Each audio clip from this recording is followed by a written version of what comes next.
All right, welcome back to the afternoon service, our camp report and testimonies. We're going to start by singing Like a River Glorious. It's number 483 in your songbooks if you need it. I know you just got in and you sat, but I think with all that heavy rice and toppings on the belly, it might be better to stand so we can breathe well and sing. So let's stand together. Let's sing Like a River Glorious.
Thank you for singing. Mr. Jeff Meyer, would you open us in prayer, please?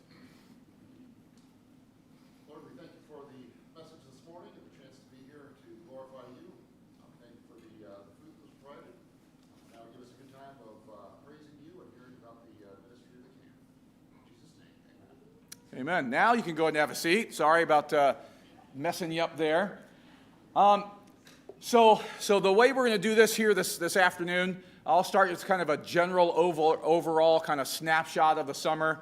Then we'll actually see some visual snapshots of at least 1 week, the most important week of the summer. Is that correct? Yeah, I'm just doing what the pastor told me to do, you know. And then we'll open it up for testimonies. Those who served, those who attended. Some have been prepared ahead of time. At least one I'll call on. And then we might just do like a chain reaction. Then he calls on someone else. And then, well, we won't do that. But, well, actually, we've already talked. He is going to call on somebody. So be prepared, Ben.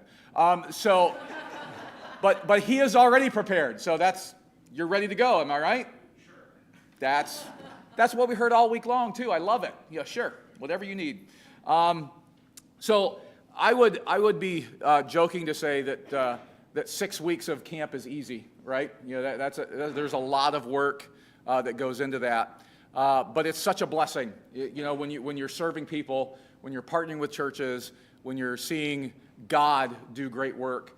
And so I would say, let's say this year, it was, like about 140, almost 140 family campers, over 280 youth campers, and God just did wonderful things. It was not a great summer just because of the weather, because most of the summer was actually really great weather. We had one really hot week, one week that was a little wet, but the rest, when you have campers coming to breakfast in hoodies, that's a good camp week, because it's nice and cool in the morning, and then you can slowly take it off throughout the rest of the day. So we saw that a lot this year, and so that was a true blessing. I would summarize what happened at camp this year in a few ways. One, I would say that friendships were developed and deepened. When you have multiple people coming from around the state or the country to both come as campers or to serve on staff, you can't help but find a kindred spirit there. And then those that you've known from previous years or that you see every year, that's just another way to reconnect and even deepen those friendships. I would also say that faith was challenged and strengthened. When you have that many messages in a week that are being brought by prepared messengers of the Lord, you can't help but be challenged by those things. And especially those of us who get to hear a lot of them from week to week. And just seeing how God brings the unique perspective of each of those speakers to bear on our own hearts and minds is a true blessing. And to see, we don't always see the fruit, do we? We don't always see it right there, but boy, is it special when you do. Because then that third thing I would say that happens is that hearts are softened and transformed all by the power of the gospel. And I can look back on those weeks, and whether it's in family camp where we just, oh man, that really makes a lot of sense, and people are talking about it after the services, and you're talking with the speakers, and just things are sinking in. Or it's in youth camps where you do hear testimonies of young people giving their lives to the Lord, both in salvation and in dedication to serve Him. That makes every single ounce of energy, and in my case and many others, every last ounce of energy that you spend, totally worth it. Completely energized when you hear of those stories or you see those transformations. And that's the amazing thing about a camp ministry, that it might not be instantaneous. Sometimes it is, and you see it and you rejoice and you weep and you pray and you praise. But sometimes it's not. But you know the word of the Lord went forth, and you know His promises are true. And we hear all the time of people, who at home or years later, it finally sank in. And that's just as encouraging. And the reason is, this is some of you, as I begin to go through this, you're going to be singing it in your head. We had a theme song for our youth camps. And this is exactly why we do what we do. We want to point people to the fact that Jesus is better than anything or anyone, including ourselves. And so with the theme we had this year, with the pirate theme and seeking treasure and all of that, listen to the words of this song. And I think this is one we'll probably have to learn as a church, just because a lot of you already know it, and I think it's worth it, because Jesus is better. The words say this: "My heart desires to find the prize that truly satisfies. It searches long through wealth or fame, but finds just empty lies.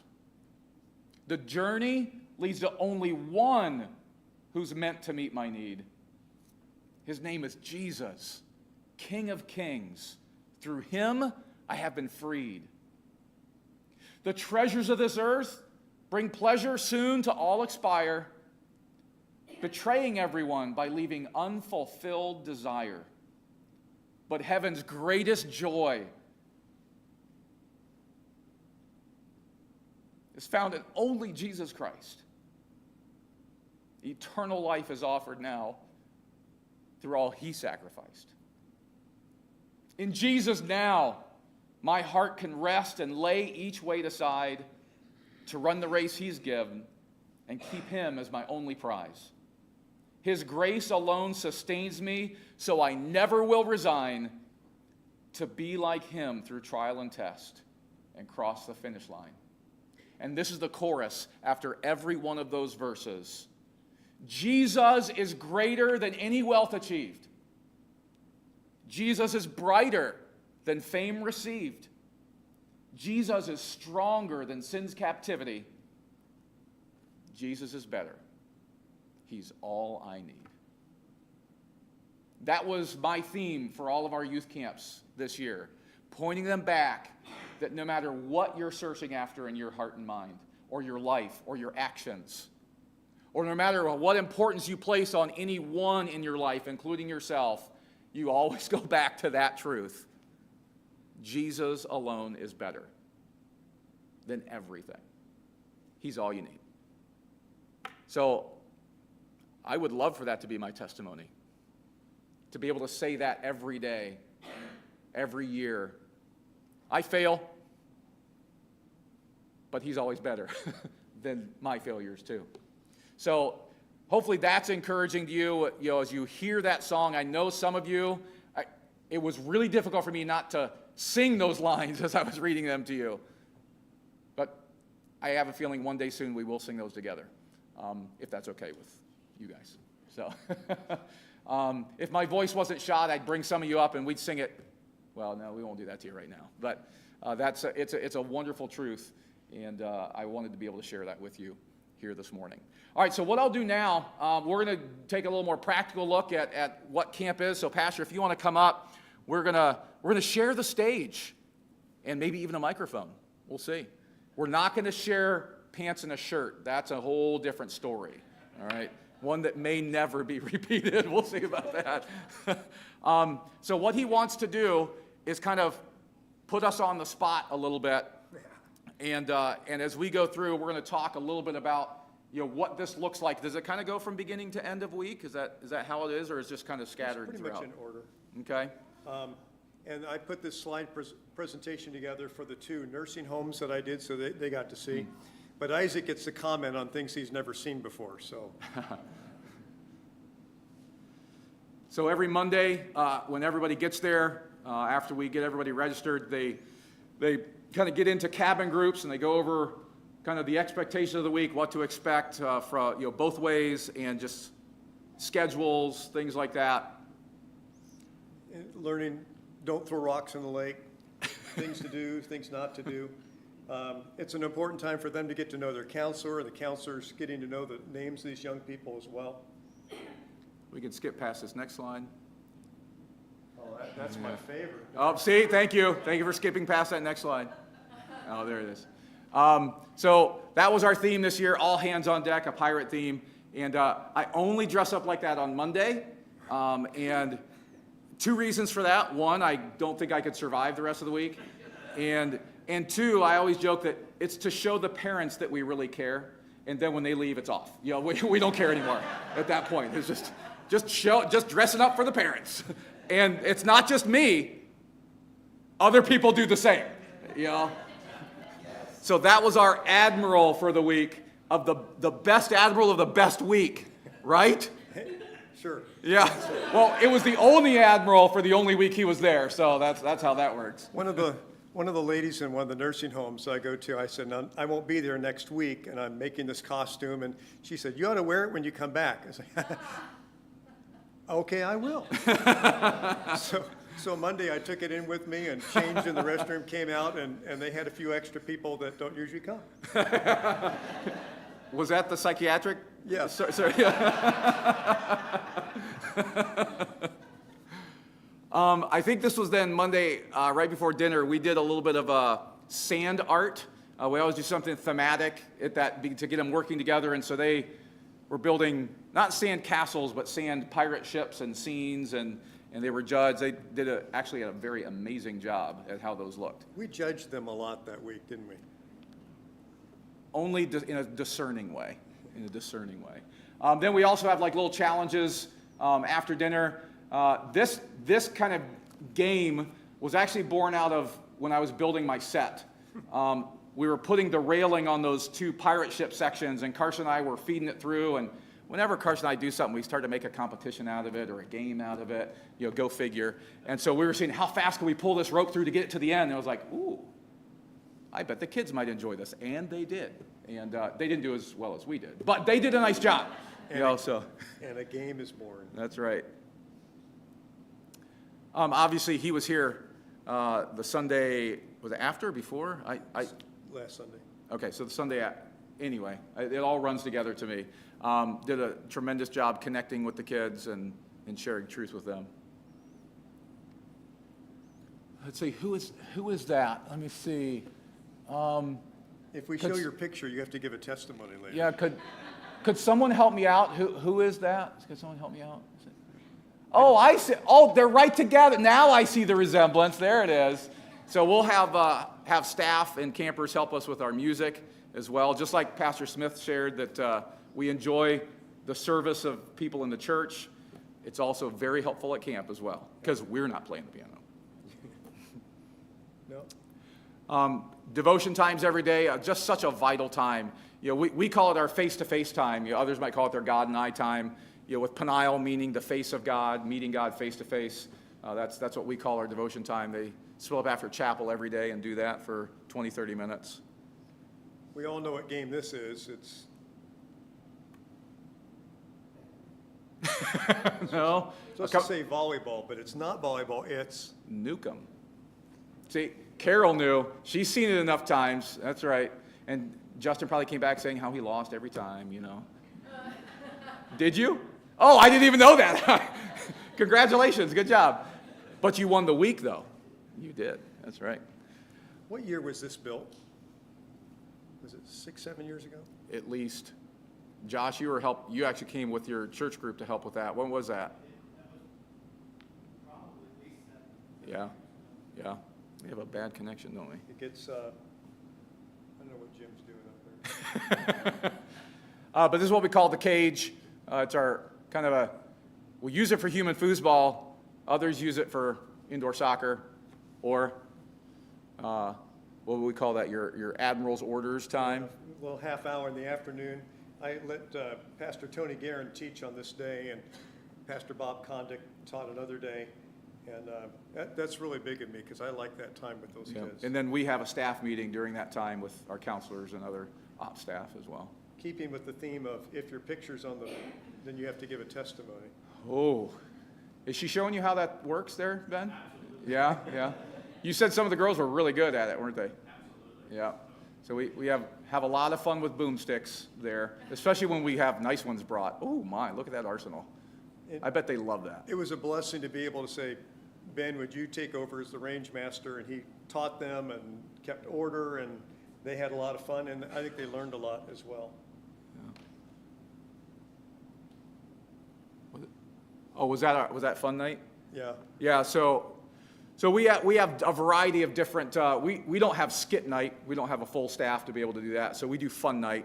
So we'll go up to the chapel and we'll have some upfront games, crowd participation. This one they were trying to hide who had the gummy worm in their mouth, and they did a really nice job. At least some of them. You must have done it 12 times, and I was 0 for 12. I never guessed who had it in their mouth. Oh, this was fun. So this was our Friday afternoon game. We had a two-parter, and the second part was to build your boat and sail the seas. So we gave them some materials: cardboard, pool noodles, tablecloth, PVC, twine, tape, and they had to build their pirate ships. Who's to the left in the picture? Oh, Gracie. Wow. Huh. Is that another testimony coming? And another. Oh. Giggle, giggle. Some designs were better than others. This one got into the water and then it was in the water. But some made it across. Actually, that week, a lot of them made it across. 6 of the 8 made it all the way across. That would be one that made it across. And so then the goal was to go from shore to the fishing dock on the other side, and that was a lot of fun to watch. Of course, Ben couldn't help himself. He had to walk. Well, I would have done it different. If you were asking my opinion, I would say. And then they get in the water, and there were some of them that made it. If they used that as a waterproofing on the bottom of those plastic tablecloths. Some went 2 feet, some went 15 feet, started taking on water. And like you said, a few of them made it all the way across. Yeah, no, it was good. It was good. I didn't give them the tablecloths last week. That way they had to make it on their own. And then, are those more? Is that, oh, that's another It's called testimony a giver. Jessica sandwich. Ah. I don't have any comments for that slide. Let's move on. That was just to be able to make her do a testimony. So. There's Saturday morning, some of our faithful staff getting ready to serve the campers their last, oh, it's not their last meal, the last meal at camp. I told you we were judge and jury, and you'll have to explain some of those. We enjoy using the bell as our signal. It's time for a meal, it's time for devotions, it's time for game time. And then I involve the campers in helping me raise the flag, lower the flag, teach them flag etiquette, folding it properly, and I appreciate their help on that. This is just, a lot of my work at camp is in preparation beforehand, writing the devotions, picking a speaker, things of that nature. And one of my favorite things is just mixing in with young people and finding out how they're doing, especially if I've known them over the years. There's just some of the workers. Now Jody has to give a testimony. We try to stay serious the whole time. This is Mrs. Brown. She's been our nurse, kind of our doctor of the week, and it's nice to be able to serve with the same people, and she's very, very fit for the job, but we had matching sunglasses. So. And this is the story of the week right there. Right there. Didn't do any work, but wrote on the card all the time. Yeah, he did. Every time turn around, there he is. He's like, hey, can I come help with the game? That's what he does. You know. Yeah, it was. And then just a camp tradition, you know, sticking with the theme, it would be mutiny if we didn't play this at least every week. And so this is our traditional slip and slide down the hill. And once in a while, I even pat myself on the back. I take a picture as soon as I do it. I nailed it. And that last one there with the girl with the soap all over her face, it was like, all right, that's my picture of the week. And that's it. All right, so without further ado, we're gonna have some testimonies of that, at least along those lines. Before Josh gets up, you know, there's a tremendous benefit to obviously serving people through camp ministry, but in the same vein, there are many people who serve us. And recently, in fact, 2 years in a row, and for 2 weeks for both of those 2 years, we've actually had church groups want to come and minister with us, even outside of the program, helping us with projects and the like to help us do things that we probably wouldn't have time to do otherwise. And it might not be ideal to host 15 to 20 people extra during a busy youth camp, but it sure is beneficial when we see the work that they get done. So Josh, why don't you give us a little rundown of how that works and what we were able to do this. Oh, sorry, you do have to come up. Oh. He said this could be a minute. Now he's gonna make it 15 seconds so he can go back. But You say 15 minutes? oh no, we know you can do that too. Yeah, so I'm confused. I was not in any of those pictures, and yet I still have to be up here. So I'm a little disappointed in that. But that is essentially my role. I'm not going to be, front and center. I'm not going to be in those pictures because I'm grounds, I'm maintenance, I'm doing all the things that allow what you guys got to see to continue to happen without interruption, without distraction. And I take pride in that. That is my role, and that's something that I thoroughly enjoy the opportunity to do that. I think of the summer camps a lot like when I play basketball. To this day, if somebody calls me and says, you want to play basketball? I'm like, yeah, let's do it, right?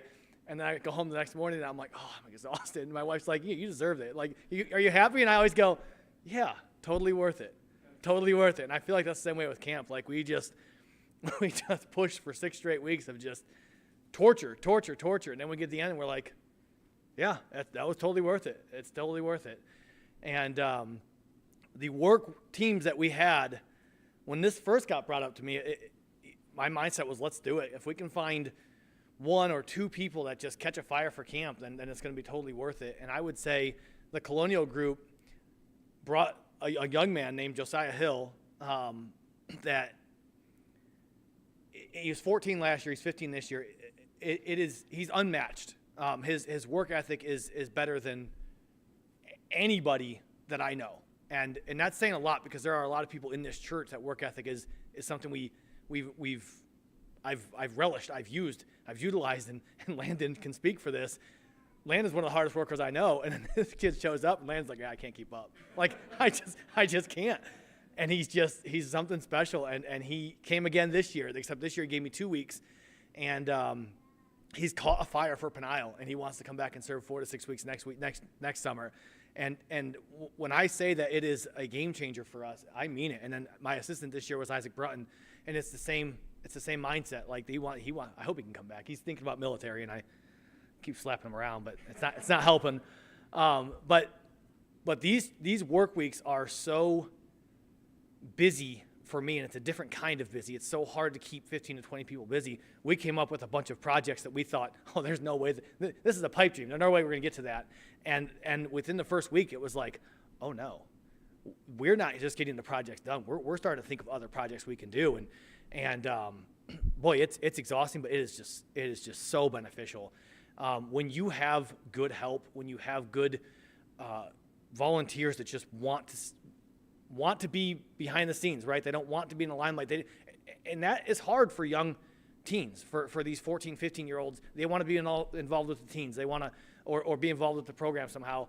These kids don't do that. And it is so, they're there to work. And so when we get to play, it is a bonus for them. And I think it's so beneficial. It's such a blessing for us to be able to knock all these projects out. And we just keep looking at each other going, okay, well, that got done. Let's think of something else. What else is on our never going to happen, list? And that's what God does. God provides for that. And so good help is hard to find. And so when you find it, you want to keep it, you want to hold on to that, and you want to cultivate it.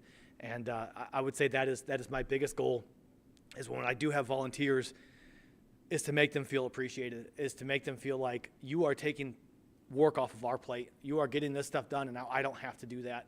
And that means a lot to me. And so that's not to say that the program of the camp doesn't affect me. It does, as I had a daughter in camp this week, and her probably, I think the favorite thing she said was the speaker that she had to hear. And what a profound impact on my child's life that she got to hear. In this case, it was Sam Brock, and multiple kids her age said, this was some of the best preaching I've heard. No offense. But what a blessing. At camp, yes.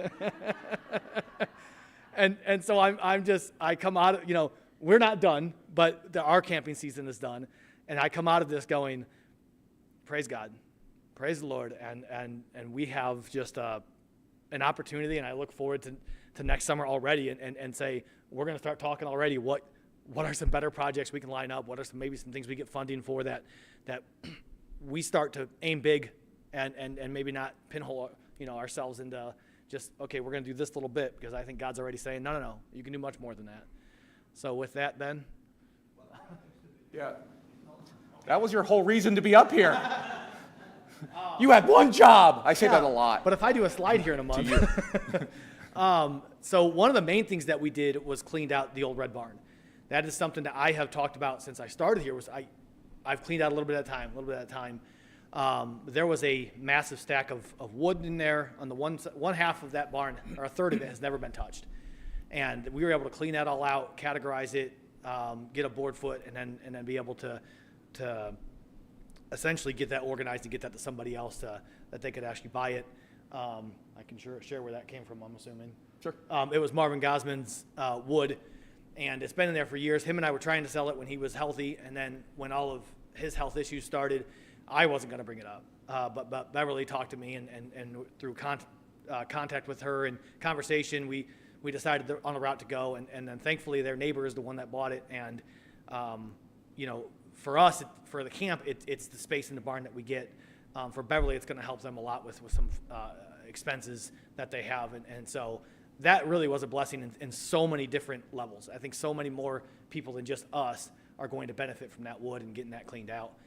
One of the other things that this team did was we had done a bunch of drainage to the north of Ashbrook Hall, and that was always a wet area where you park the cars in particular, so we put a bunch of drainage in. So in that, there was a ton of uneven ground, and we brought in loads of dirt, and these guys spread it by hand, tamped it down, spread it by hand, tamped it down, and leveled that out, planted some grass seed. Then the paintball course got a complete makeover, and there's also another path that we added. I won't tell you exactly where that's at. It'll be encouragement to come to camp and try to find it. But it gives you another view of the lake that we currently didn't have. And on the spot, I'm trying to think of all the other projects we did. Just a lot of clearing of paths and digging Yep. trenches and Yep. And infrastructure type stuff to help us with. Yep. Oh, for internet cable, we dug a really long trench. We didn't. They did. And so that's something that would have taken me, I'm not kidding, a week to do. They did it in an afternoon. And there was lots of things like that we just can't get to. They cleared out our disc golf course of all the fallen down trees and all the brush and stuff like that. Cut it all up. Had a huge fire and more. I'm sure I'm forgetting some. That's the bulk of it. But that's the bulk of it. So The challenge is finding projects on the fly that you don't need to spend money on. Right. At the time. So we'll get money prepared for the next time. So. might have missed. Okay. I guess. All right, so you've been called out, Ben. So now we're gonna transition into just open testimonies. Well, not open because you've been called on. After that, it's very much just volunteer, Jody, Jessica, and others. Just volunteer to give testimonies, and we don't expect you to speak as long as Josh and I did. It's okay. You can be quick, but you have to be up here. That's the rule, right? Yep. That's the rule. So Ben, just start the walk. There you go. Oh, he needs the gator to get up here.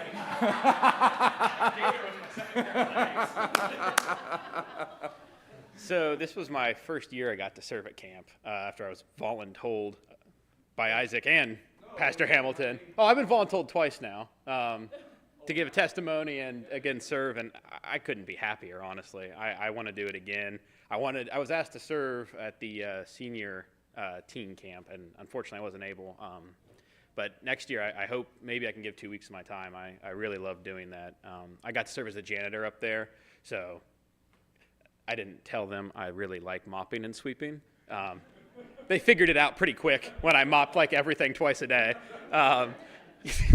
So I really got to enjoy that. But honestly, I couldn't have asked for a better time. And I really love Peniel, and I hope to get to serve more and do whatever I can up there. So. We certainly appreciated you. The rec hall doesn't need to be mopped tonight before tomorrow, so if you want to come join me. I'll be there. Okay.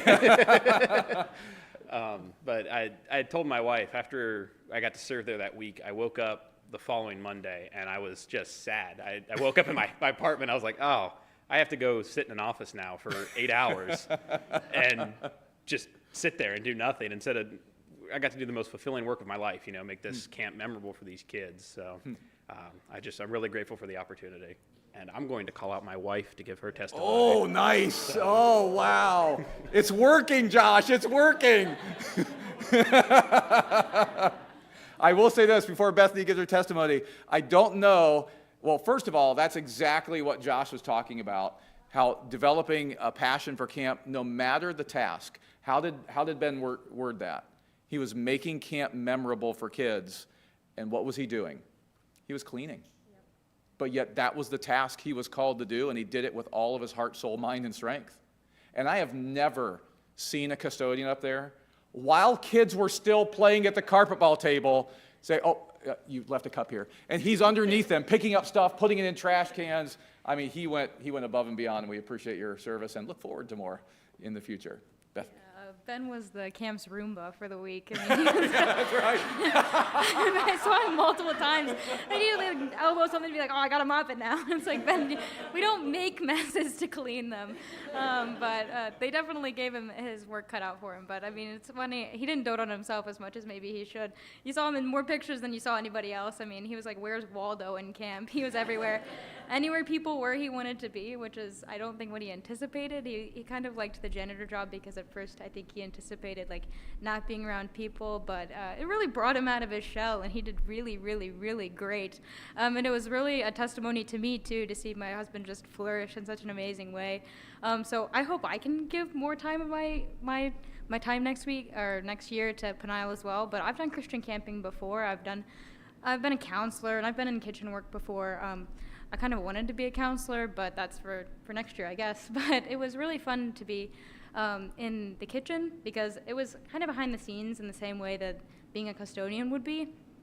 But instead of like getting to clean up after kids so they didn't have to see all the messes and the spilled lemonade and things like that Ben did, we just filled their stomachs so they weren't like, they weren't like growling while they were paying attention to all the messages and things like that. But it was really great. It was interesting because I didn't anticipate to learn so much from the speakers at camp, but even I was challenged. If I could set aside all the foot pain and things like that from standing for like 8 hours a day, I was sitting in chapel late at night, and it was like 8 o'clock, and I was really tired, but Sam was talking about Joseph and the forgiveness of Joseph one night, and it reminded me a lot. He was like talking about how is there anybody in your life who you need to forgive, who you just need to make amends with? And if you're familiar, my parents are going through something really difficult. They're going through a very severe divorce, and it's really messy and really ugly. And even I was severely convicted, and I felt very convicted about forgiving my parents and my family with how they deal with things. So it's interesting because we think about this in terms of like, how can we help the campers? But it was really introspective for me too, to realize that even us as campers, as counselors, as kitchen staff, as custodians, how we also need to be given the word and be preached to, because we're also in desperate need of a savior, and we're in desperate need of growth. And it was really a great testimony to me as well. So next, I'm going to call on Jessica. Oh, we actually are doing this. Wow. Jessica, you really don't have to call anybody out. You can just let me volunteer after that. Well, no, except you call Jody. You call Jody, and then it can be volunteer after that. Okay, well, this was such a fun summer. Serving God is fun. It's also hard sometimes. It's exhausting. You deal with people and kids that are going through a lot, and it can be heartbreaking. But there is such joy in serving God. And I am so amazed that God has brought me to this camp, to this church, to be able to do this with my summer. I had a girl accept Christ in my cabin this week. First thing, praise the Lord for that. She was so clear, so obvious thinker, and I've been fighting God, she said, and at the end of our conversation, tears streaming down her face, she said, I'm ready to stop fighting him. That's what it's all about. And just like Isaac said, it's all worth it for that one girl. That God would use me. Just a couple highlights that kind of hit me upside the head with the preaching, because Bethany, is not just you. That I needed it too.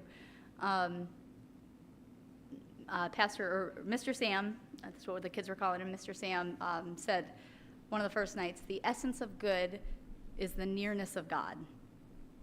And that was beautiful. He was talking about the life of Joseph, and God was good in that jail cell. He was good in Potiphar's house. He was good throughout Joseph's life. And so his life was good. And that's it, the nearness of God. And then this last week, Pastor Joe Fant, one of the messages that stuck out to me was, my job is to be forgotten while Christ is exalted. And it's so easy to get it twisted and to think that I need to be recognized or noticed or work for somebody's attention, anything like that, in any little way. And that's just not it at all. To be forgotten and to let Christ be glorified, because that's what it's going to be for eternity. So what a joy. God is so, so good. He was at work in my life, in the kids' lives, and we serve an awesome God. So thank you for your prayers.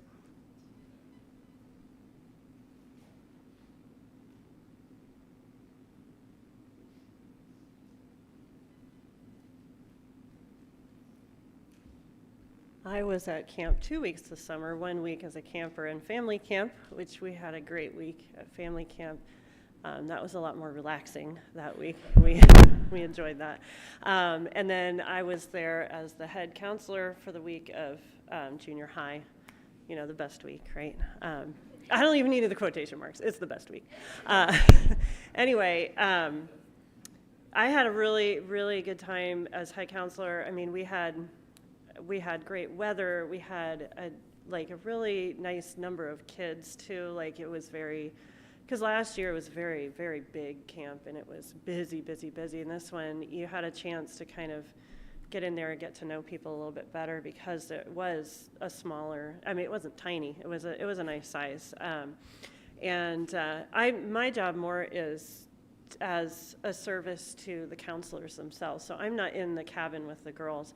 But God really brought some really wonderful people, and I was just really pleased to see how these young ladies were working with the girls in their cabin, and being able to just kind of hear from them and support them.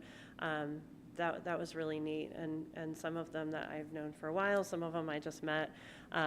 It's neat to see those people brought in and how they work with those campers. So I kind of got a lot of it secondhand of what they were saying to the girls, but it was just really neat to hear how that worked in their lives. One of the things that stood out to me from the week I was there in the messages from Mr. Sam, one of the things he talked about, it was almost just in passing, but it really struck me. He was talking about how he kind of started doing this study on familiar verses, that he wanted to see what was around them and to kind of look at them in context. And one of the ones he was talking about was beginning of Romans 12, which is one I've known for a long, long time, memorized the whole chapter and everything. So it was very familiar, talking about using your life in sacrificially using your life for God, and how he was really talking about how the way it's built up, and it talks about how God sent his son and sacrificed for us, so it's totally reasonable that we sacrifice for him. And I just never really thought about that word reasonable in there, the way he explained it, that it really is, it's not like it's a big rah, I am so great for spending any time serving God. It's reasonable that I would serve God. Of course you should do that. And I just, that was a really neat perspective on serving God, and how it's just something, of course we should give to him. Of course we should give him our time. And it's just reasonable. It's a joy too, and we talked a lot about that and being near to God. But even just getting past that, I'm so great because I do all these things sacrificially. No, it's about God did these great things for us, so it's just reasonable we would give back to him. So it was a great week. We had wonderful messages all through. That was just one thing that stuck out to me. So I'm going to call out Chris now, if he can come.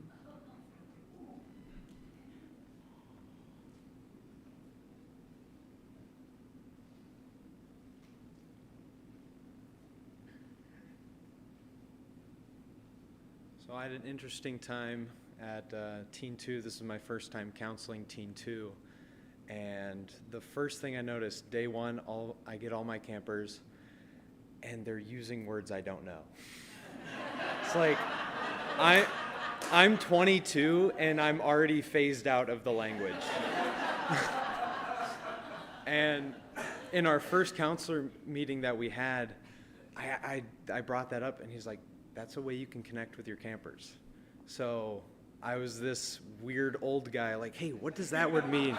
Hey, how do you actually use that? And like, so it was good. By the end of the week, I was using their vernacular with them, and I was getting it right, and that was the important part.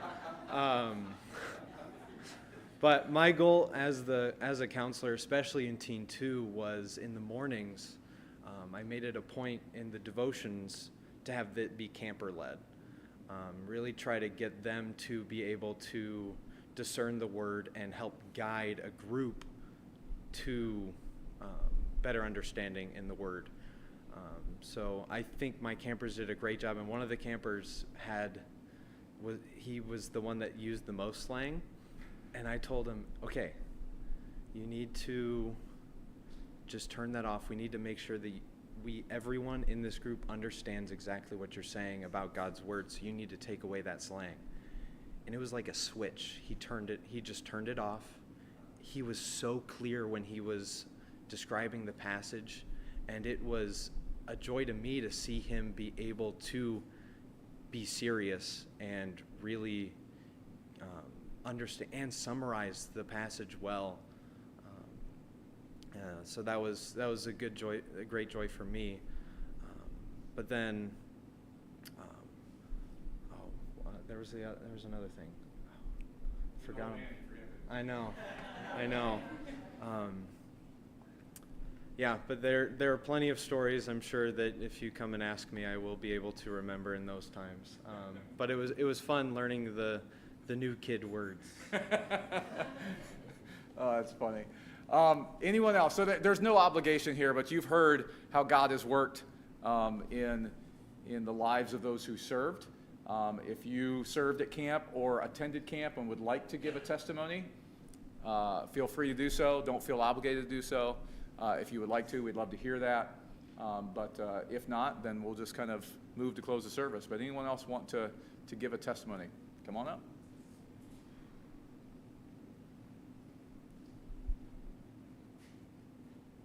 So I was there 4 weeks, 2 as a camper and 2 serving. One task that Josh forgot to mention was the mentor group, week 1, got all the firewood cut up outside that barn. Massive. I think that pile was almost halfway up that barn, and they got it all gone. Which honestly, I don't think I've seen firewood gone from that barn ever. So they got it all cut and stacked, and so that showed how hardworking they were. But in senior high camp, there was no head counselors, no custodians, nothing. So I saw Wes and Josh take over custodian role and head counselor, which I don't think I've seen that much work done ever. And from the camper perspective, the messages, I think it was Wednesday evening, he used like the trays in like the Saturday meals, like those trays. He said you're not supposed to put God in like a single section. You're supposed to put God in all those sections. You're supposed to intermix him instead of just putting him in a single section. And then it was Wednesday. He gave an illustration where he's walking through like a park that apparently was a movie set. And he asked to be in the movie. And it was a History Channel movie. So they gave him this pink suit with a wig, high buckle shoes, but it was his wife who was on screen. He was just this pink, he worded this way, a pink blob in the background, which basically, that stuck to me because we don't have to be seen to show our role in God's story. We are just a background character in God's story, which that's what stuck out to me the most. Very good. Thank you very much for that perspective. Anyone else want to give a testimony?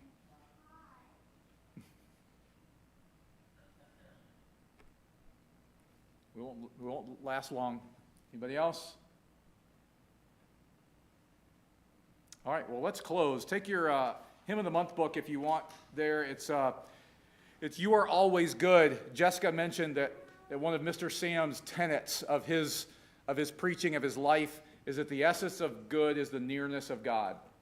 And in this song, especially the first two verses, it says, looking back, I can see your fingerprints upon my life, always seeking my best. There were times when your way would make no sense, but as you said, you have never left. And the second verse, talking about our frailty, our sin, our weakness, and it says, still you stay, and your mercy shelters me. The essence of good is truly the nearness of God, because he is good. Let's stand together, let's sing, You Are Always Good.